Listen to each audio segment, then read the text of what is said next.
know what time it is where you are, but it's 10, almost 10:30 here in Australia. We have been missing in action for a long time. We've been a little bit busy, but now we are back. Thank you for those who always listen to whatever we put out there. May God bless you. And we are going to continue with our topic of faith. And today we are going to look at what is faith again. Yeah, so Sarah will read for us Hebrews, and we see what Hebrews talks about faith. Yep, so Hebrews 11:1 says, now faith is a confidence in what we hope for, an assurance about what we do not see. This is what the ancients were commended for. By faith we understand that the universe was formed at God's command, so that what is seen was not made out of what was visible. By faith Abel brought God a better offering than Cain did. By faith he was commended as righteousness when God spoke well of his offering, and by faith Abel still speaks, even though he is dead. Wow.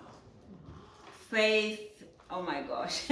There's nothing that we can get without faith. Yeah. Faith is like, as we said before, it's a current. If you want to get anything from God, you have to have faith.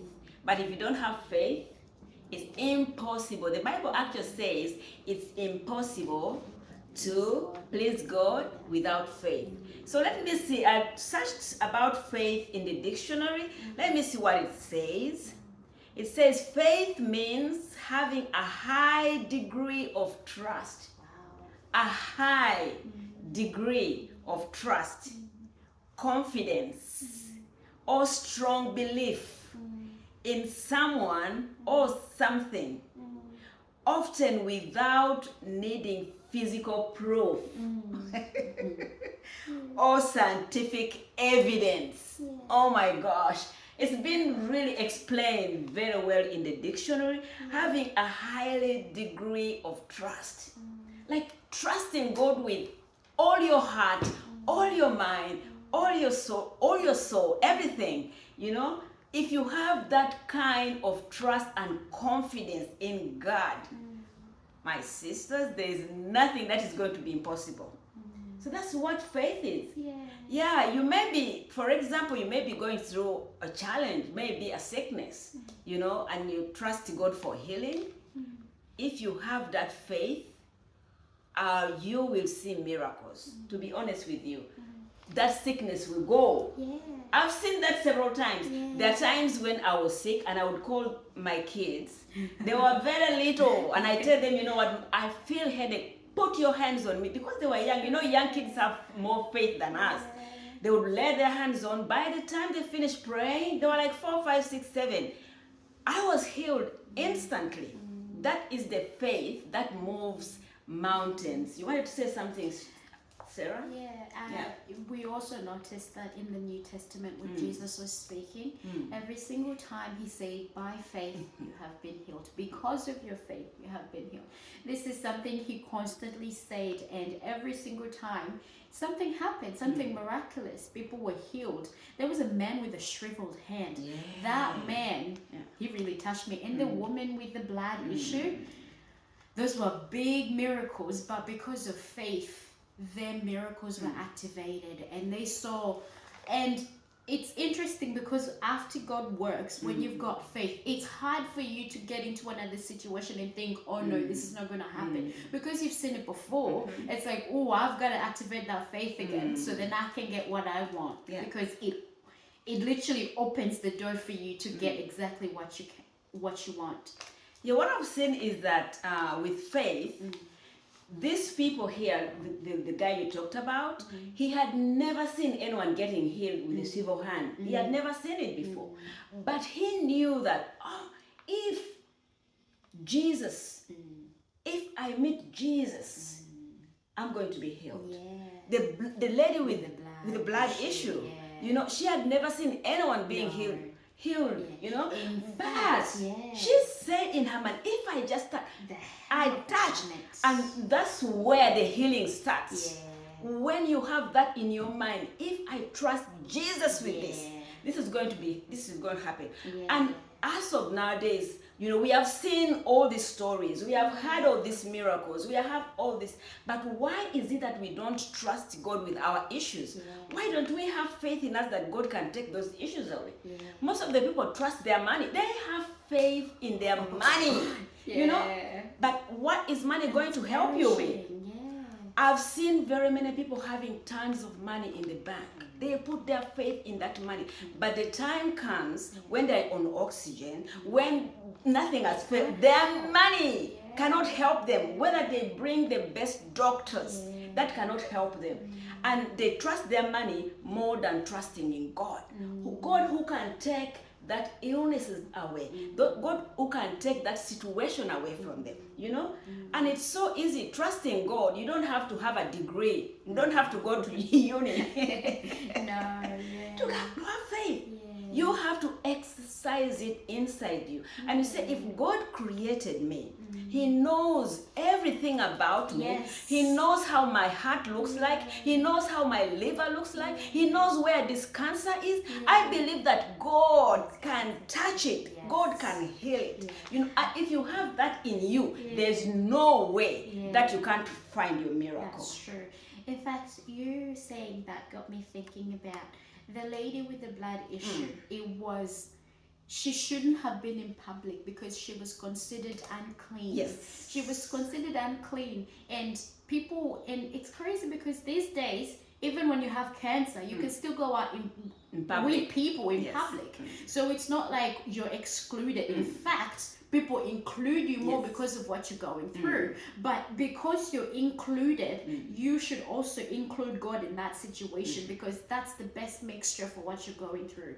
He's the healer. The Bible says He's the author of everything. It means He knows every single part of your body, every single part of. It's just like Sarah. If someone makes a car, if they make a car, they know each and every spare part of that car. They know if this spare part, if the car is not working, they know exactly what is wrong with it. And because they're the one who made those spare parts, the parts in a car, they can make another one. It's the same thing with God. God made us. He knows everything about us. He knows each and everything inside us, even things we don't know about ourselves. He knows. True. So if He's the one who created us, He made us, He has spare parts for our bodies. It's just for us to activate, to pray in faith and ask God. You know, the same thing as those people who are going through tough, how they asked Jesus, and Jesus did miracles. For example, the guy who was blind, we were talking about that guy yesterday. You know, the guy was blind. He was blind. Look at Jesus. When the man was blind, he spitted in the what? In the dirt. The dirt. Who will ever put dirt in your eye? If you put dirt in your eye, I think you're just destroying your eye. That's medically incorrect. But what did Jesus do? He got the dirt and put it in his eye and told him to go and wash his face. When the guy went, and that was his faith, the guy would have said, why are you putting that mud in my, you know, why are you doing that? That's not going to work, you know. But that's what he believed. And when he believed and we went, what happened? He got healed. He got healed. It's the same as that man, Naaman. Naaman.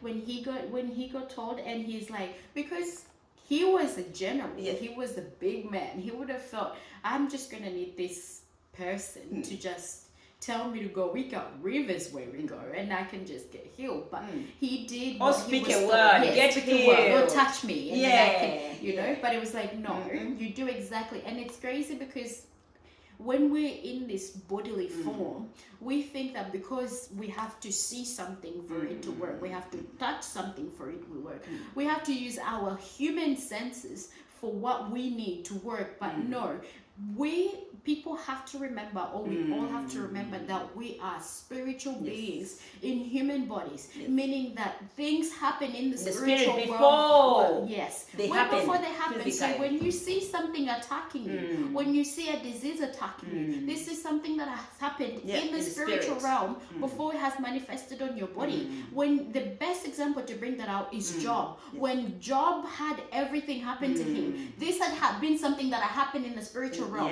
Satan had already gone out Yes. to God, that is in the spiritual realm, not the natural. He'd already gone up to God, and he's already asked for Job, Job's peace, Job's children, Job's everything, and he knew that once he attacks him in that way, then he thinks that he's going to lose his faith in God. In fact, I think that's the best way for us to think, because that strengthened him.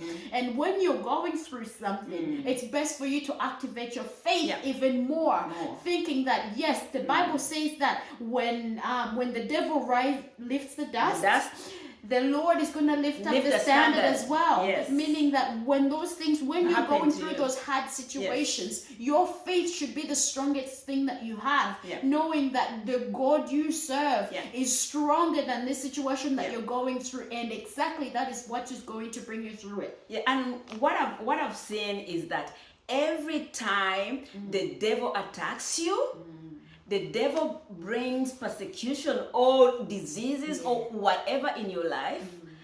I'm telling you, my friend, that's a time when God is going to promote you. Yes. Yeah. Troubles and trials are very good for a believer. You know, true, because they lift us up higher when we overcome. God is always with us in those situations. He is with us because he promised that he will never leave us, he will never forsake us. For example, if David did not face Goliath, he wouldn't have become the king, maybe. If he didn't. Because Goliath was so big that everyone was scared. The whole nation. But David knew that I have faith in God. I believe in God. I believe that I'm going to kill this man and he will never again stand against Israel. And when he did it, what happened? God lifted him up. So whenever trials comes your way, don't get upset with God. Just thank God that God, I know this has come my way. We are going to fight this battle together and we are going to win it because you are with me. You know, you are with me. You are with me in this. Yes. I was going to say that before when you were speaking about that, to me in my mind I like to think things very practically. So when you say that when the devil attacks you, it's on a level. Every single time, the best way to think about it is when you're in a class or in a school, because basically for me I think about it that way. You learn something and then you go to another class, you learn something and you go to another class. But the other thing I was going to say was when David went through that, it's because God had already given him the faith to go through that as well. God had already equipped him. You know that you're already equipped as a believer to deal with whatever the devil's schemes are for your life.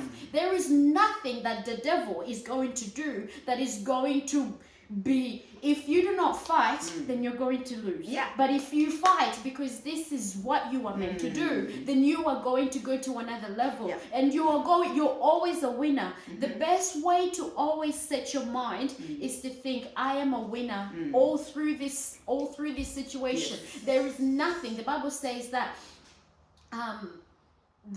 whatever the devil meant for good, whatever the enemy meant for evil, God turns it out for good. Yes. Look at us remembering scripture.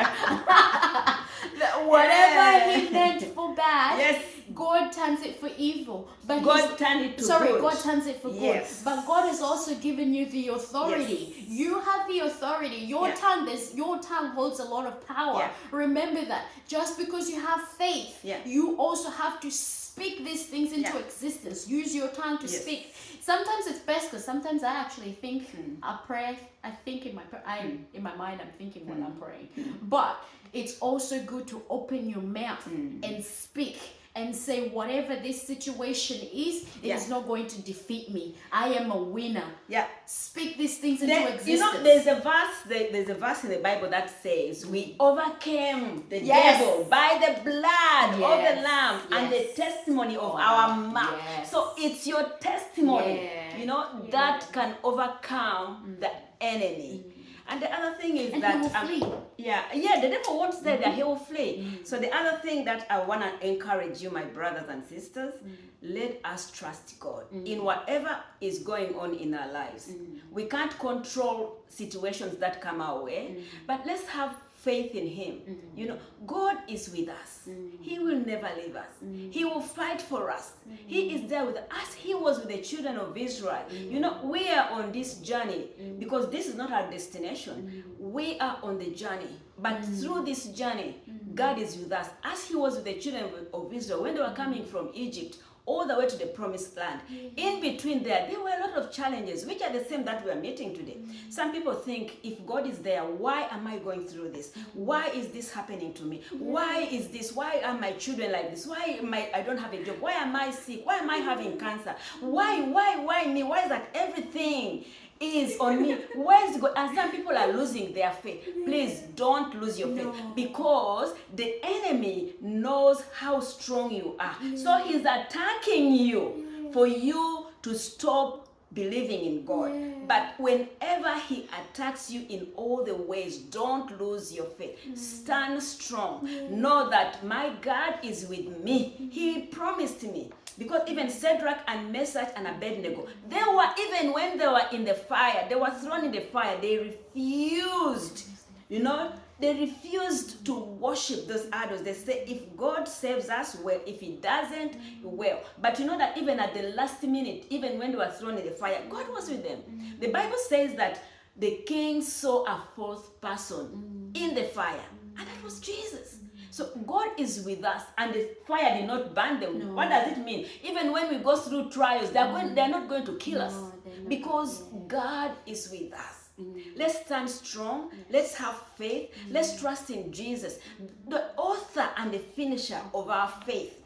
Let us stand strong. God is with us. He will fight all our battles because he loves us and we are his children. Let's not lose hope. Let's not lose heart. Let's continue serving him and walking in faith.